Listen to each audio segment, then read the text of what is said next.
You ask Tiger to solve. This deals with linear equations with one unknown. The final result is x equals -14. Let's solve it step by step. Simplify the expression. Expand the parentheses.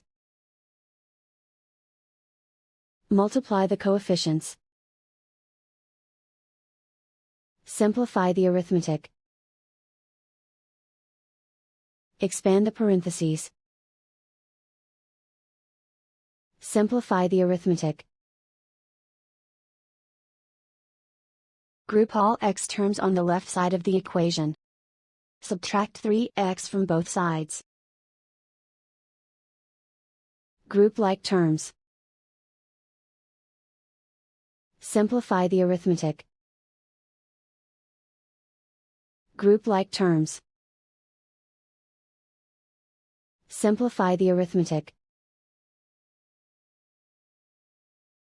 Group all constants on the right side of the equation.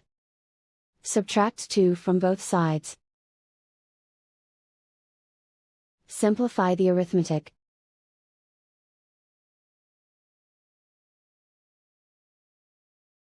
And so the final result is x equals -14.